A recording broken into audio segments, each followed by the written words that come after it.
백사편의 말씀을 중심으로 기 빨리게 하는 사람이 되지 말아라 라고 하는 제목의 하나님 말씀을 전하고자 합니다.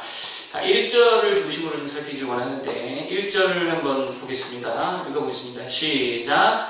내 영혼아 여호와를 송축하라. 여호와 나의 하나님이여 주는 심히 위대하시며 존귀와 권위로 옷 입으셨나이다.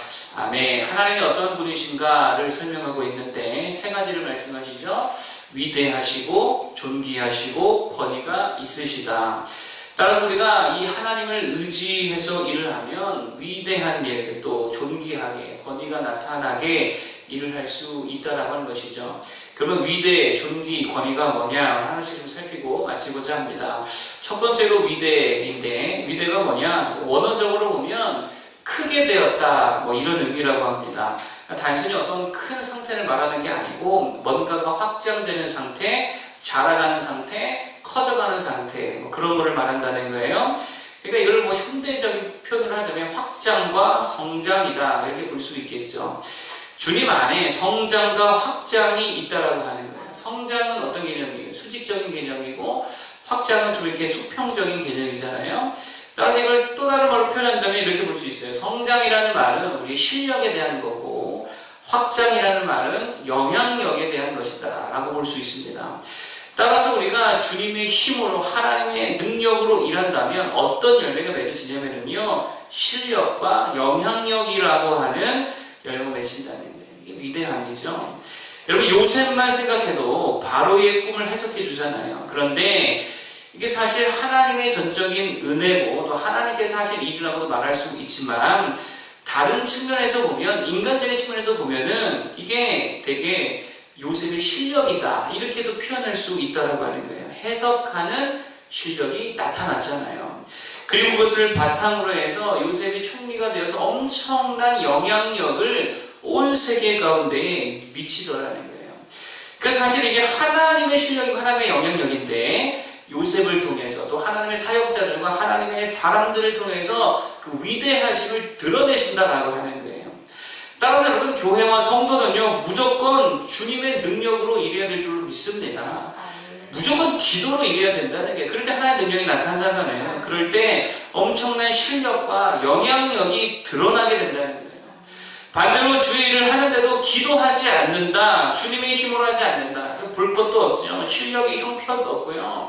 어떤 영향력도 나타날 수 없다는 거예요. 저는 실력과 영향력을 묵상해 보니까 느헤미야가 떠오르더라고요. 전 느헤미야를 참 좋아하는데 느헤미야서를 읽어보면은요, 제가 읽는 성경은 느헤미야가 기도한 부분에 형광펜을 제가 칠해놓은 것도 있는데 정말 느헤미야는요 실력과 영향력 있는 사람이었는데 가만히 살펴보면 정말 기도하는 사람이 느헤미야였다라고 하는 것을 알 수 있습니다. 여러분 그러고 보면 예수님께서도 공생의 사역을 시작하실 때에 가장 먼저 뭐를 하셨냐면요 사탄에게 시험부터 받으셨잖아요. 시험 받기 전에 40일 동안 뭐 하셨죠? 금식하며 기도하셨습니다. 그러니까 사실 예수님의 공생의 사역에 나타났던 그 실력과 영향력들 있었는데 그게 사실 그 40일 금식 기도를 통해서 갖춰졌다라고 봐도 무방하다라고 하는 거예요. 그렇기 때문에 우리가 무슨 일을 하는데 뭘 감당하고자 하는데 실력이 좀 딸린다 그러면 연습과 연구도 중요하지만 더 중요한 건 뭐 해야 된다는 거예요? 기도해야 된다. 그래서 하나님의 힘으로 해야 된다는 거예요. 뭐가 확장이 되지 않는다 그럴 때도 뭐 해야 되는 거예요? 기도해야 될 줄로 믿습니다. 그러면 쭉쭉 뻗어갈 줄로 믿습니다. 기도로 뚫어가 된다는 거예요. 기도로서 실력과 영향력, 하나님의 실력과 하나님의 영향력을 나타낼 수 있는 위대한 주님의 사람들 되기를 축복합니다. 두 번째로 말씀드릴 것은 존귀인데요. 하나님은 존귀하신 분이시죠. 존귀가 뭐냐? 원어적인 의미는요, 아름다움, 뭐 예쁨, 탁월함, 뭐 이렇게도 말할 수 있다 그러더라고요. 그러니까 존귀가 뭐냐면요, 이게 기능적인 의미라기보다는 존재적인 의미인데 그 존재가 가지고 있는 매력 이렇게 표현할 수 있습니다. 존재가 가지고 있는 매력이다. 당연히 육적 매력이 아니겠죠. 영적인 매력이겠죠.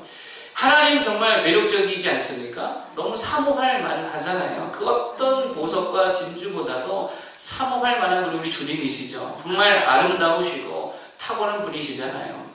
그래서 만나고 싶고 만지고 싶고 함께 말하고 싶은 분이 우리 주님 아닙니까? 그 예수님도 그랬죠. 그렇기 때문에 마리아가 예수님께 어떻게 했습니까? 값비싼 향유를 아낌없이 예수의 발에 부었다는 거예요. 그리고 주님의 발을 닦고 만졌다는 것이죠. 왜 그러냐면 예수님을 사랑했기 때문이고 예수님을 사모했기 때문이에요. 반대로 말하면 예수님께 그러한 영적 매력이 있었다라고 하는 것입니다. 여러분 특별히 2절에 보니까 이렇게 말씀하시죠. 2절에 보니까 주께서 옷을 입은 같이 빛을 입으시며 하늘을 휘장같이 치시며 이렇게 말합니다. 주께서 옷을 입은 같이 뭐로 입으셨대요? 빛으로 입으셨다라고 하는 거예요. 빛이 뭡니까? 저는 말씀드렸지만 밝다는 거 아니겠어요? 빛은 밝은 거예요. 숨김이 없다는 것이죠. 감춘 게 없다는 것입니다.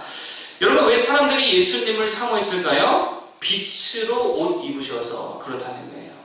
그게 존귀한 것입니다. 밝잖아요. 어두움이 없잖아요. 그러니 되게 매력적이고 또 만나고 싶은 분이었다는 거예요. 그러니까 예수 믿는 그리스도인들도 마찬가지라는 게 우리들도 빛의 자녀라는 거잖아요. 빛으로 옷 입은 자들이라는 것입니다. 그러니까 예수 믿는 사람들 밝아요? 어두워요? 밝죠. 어둡지 않습니다. 그러니까 만나고 싶고 말하고 싶고 영적인 매력이 있다는 거예요.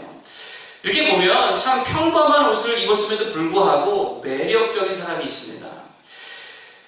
어떤 사람이 그러냐면요, 이 빛으로 옷 입은 사람, 밝은 사람, 순수하고 깨끗한 사람, 이중적이지 않은 사람, 그런 사람이 되게 매력적이잖아요.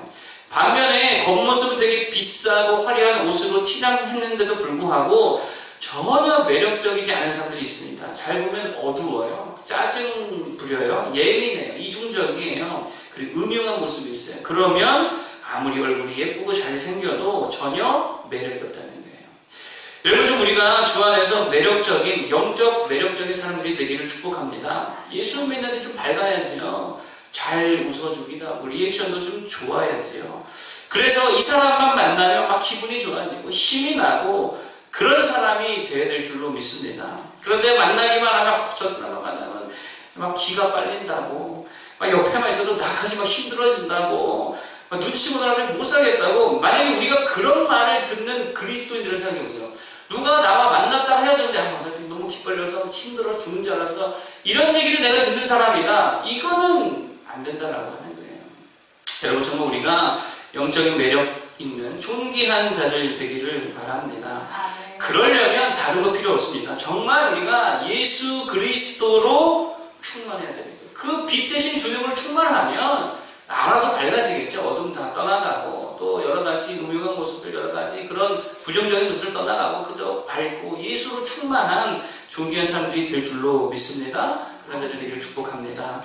마지막 세 번째는 권위입니다. 권위가 뭐냐? 이렇게 표현할 수 있어요. 권위는 압도적인 거다. 이게 표현이 참 좋죠. 압도적인 거다. 이게 권위입니다.